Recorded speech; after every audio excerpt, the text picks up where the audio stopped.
నీట్లో మంచి ర్యాంక్ రాని విద్యార్థులకు బెస్ట్ ఆప్షన్ సిఎస్ఈఎంఏ కోర్సులు అడ్మిషన్స్ జరుగుతున్నవి. ఎంత మందిని చూసారు, ఎందుకంటే పీక్ లో ఉన్నారు ఇండస్ట్రీలో, స్టార్ హీరోయిన్ గా పేరు తెచ్చుకున్నారు. ఉన్న టాప్ 5 హీరోయిన్స్ లో మీరు ఒకళ్ళు. బాగా మంచి రెమ్యునరేషన్, అవన్నీ వదిలిపెట్టుకొని అంటే మాకు తెలిసినంత వరకు చాలా అందంగా ఉన్నప్పుడు అండ్ యంగ్ లో ఉన్నప్పుడే మీరు పాలిటిక్స్ లోకి వచ్చేసారు. మ్యారేజ్ అదే వచ్చేసారు ఇమీడియట్ గా. ఇంకా మీరు కంటిన్యూ కానీ చాలా మంది డైరెక్టర్స్, ప్రొడ్యూసర్స్, హీరోస్ అందరికి షాకింగ్, నువ్వు ఇంత ధైర్యంగా ఇన్ని లక్షల మంది ముందు ఎలా మాట్లాడగలుగుతున్నావు అని అడుగుతారు. ఏమో తెలీదు నాకు.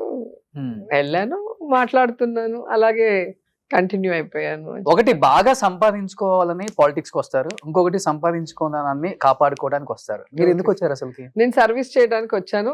అది ఎప్పుడు చెప్తాను, అందరిలాగా కాకుండా మనస్ఫూర్తిగా చెప్తాను. అది టిల్ డేట్ చేస్తూ ఉన్నాను. ఓకే, బట్ సంపాదించి రాజకీయాలకే మొత్తం ఖర్చు పెట్టేశాను.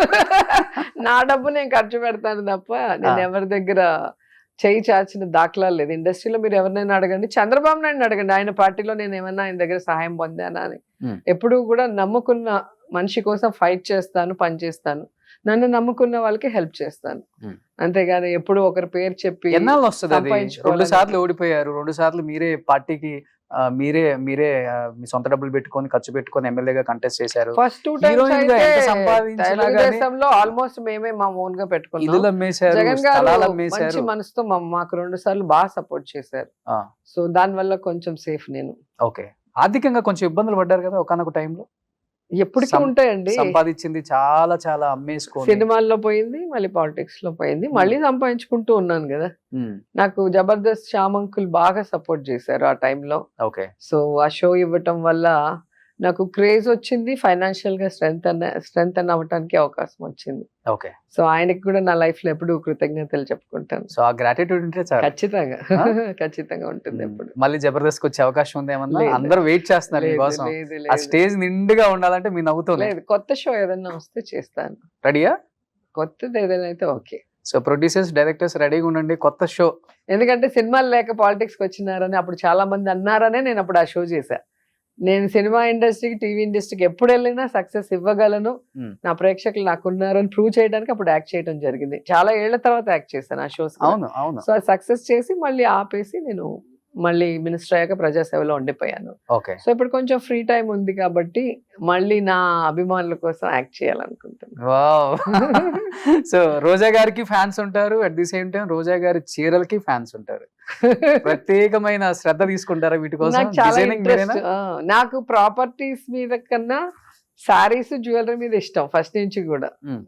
శారీస్ అని కాదు, మోడర్న్ డ్రెస్, ఫ్రాక్స్ అయినా, లంగా ఓణీలైనా, శారీస్ అయినా చక్కగా రెడీ అవ్వటము, చక్కగా పూజ చేయటము, చక్కగా ఫ్రెండ్స్ తో ఎప్పుడు సరదాగా ఉండటం ఇష్టం నాకు. ఒక 10,000 చీరలు ఉంటాయంట మీకు? ఎప్పటికప్పుడు డిస్పోజ్ చేసేస్తాను అన్ని పెట్టి. ఏం చేస్తారు అవన్నీ? మా వదినలకి, ఫ్రెండ్స్ కి, మా ఆడబిడ్డలకి ఎవరి కావాలంటే వాళ్ళు తీసుకోండి. అన్ని కొత్తగానే ఉంటాయి, నావేం మాసిపోవు. నేను ఎంతసేపు కడతాను, ఓ 2-3 అవర్స్. మళ్ళీ ఇప్పుడైతే కొంచెం రిపీటెడ్ గా కడతాను, కాన్స్టెన్సీలో కూడా అవసరం కాబట్టి. అయినా కొత్తగానే ఉంటాయి.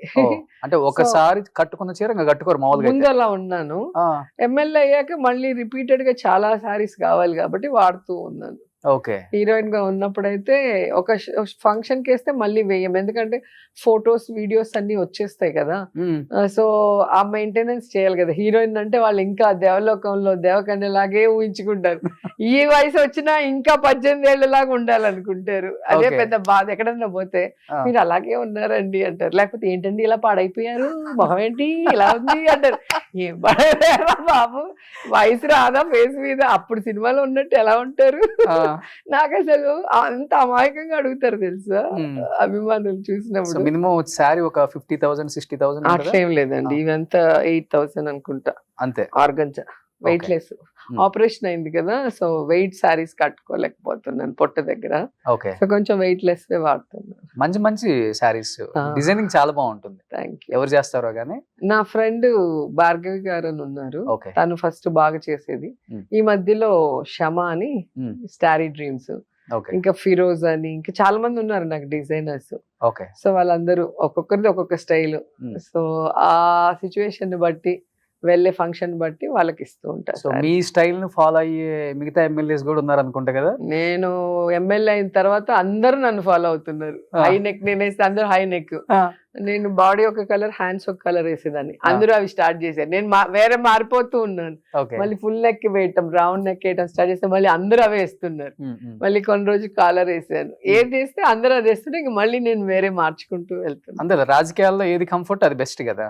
కొంచెం హై నెక్ ఉంటే ఈజీగా జనాల్లో ఉంటాము, ఏ యాంగిల్లో ఎటు తీస్తారో తెలీదు, వంగి పని చేస్తూ ఉంటాము లేదా కూర్చొని రోడ్ మీద ధర్నా చేస్తూ ఉంటాం. సో నీట్ గా ఉంటే బెటర్. మీకు మీరే రెడీ అవుతారా డైలీ, లేకపోతే ఇప్పుడు మేకప్ మ్యాన్, హెయిర్ డ్రెస్? లేదు నేనే నేనే ఇలా రెడీ అయిపోతారు అంతే, అలవాటు అంతే. ఓకే, హెయిర్ స్టైల్ కూడా ఫ్యాన్స్ ఎక్కువ ఉన్నారు.